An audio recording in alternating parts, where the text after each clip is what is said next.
Fantasy football for newbies. Yeah.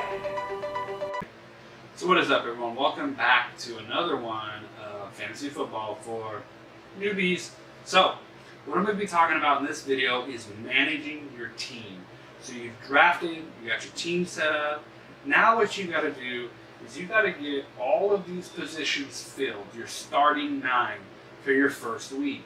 And you got to get it done before the Thursday night game most of the time. Sometimes you may not have a player playing Thursday night, so you have until Sunday. But mainly you want to get your quarterback, your running backs, your wide receiver, your tight end, whoever you're starting for flex, depending on the type of league you're in and the caliber of player you have to put there, your kicker, and your defense and special teams.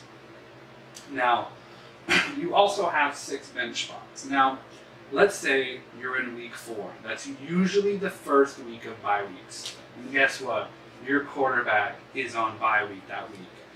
And you didn't draft another quarterback on your bench. So you're looking at your bench and you're like, oh man, I need a quarterback. But I don't want to drop the quarterback I have because it's Aaron Rodgers.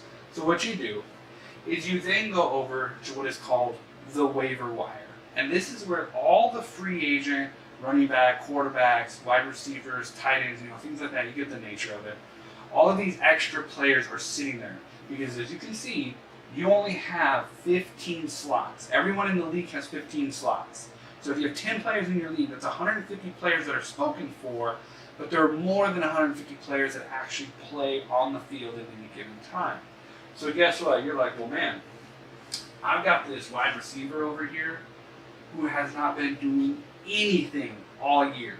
I don't think he's going to do any good. He's a wide receiver 3 in the slot. He starts sometimes he doesn't. He's been having knee issues, things like that. You're like, this guy's a dud. I picked him up in the 6th round, hasn't done anything. You know what? I'm going to drop this guy. I'm going to pick up this quarterback, and I'm going to start that quarterback for week 4.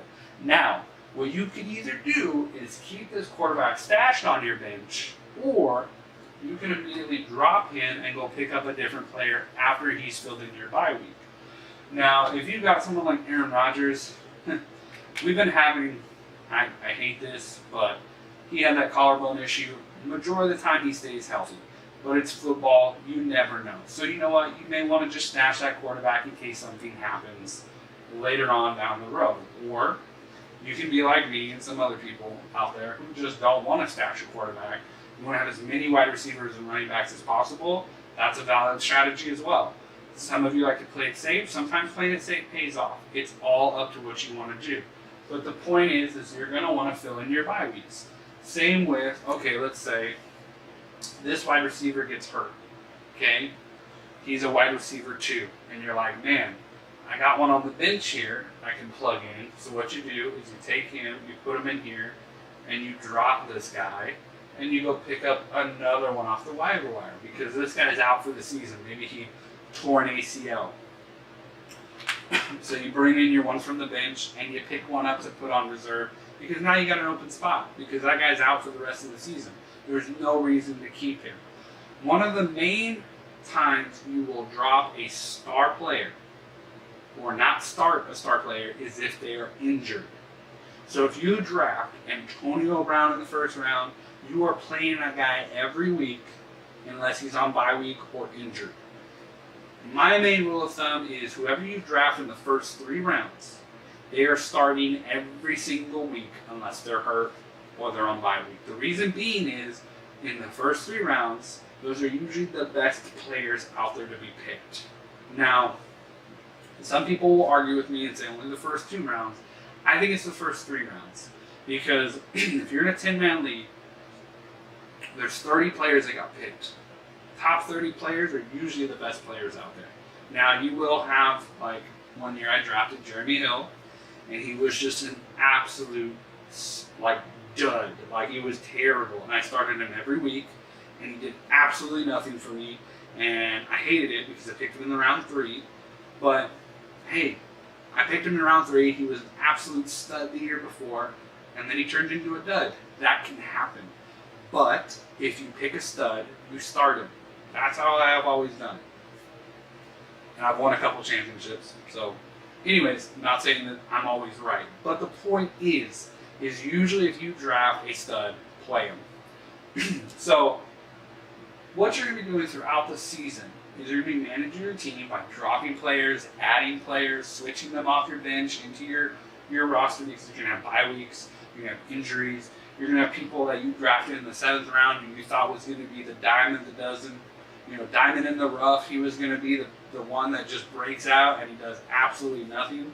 Hey, sometimes you take a chance and it doesn't pay off. Sometimes you do, and booyah, you're winning the game.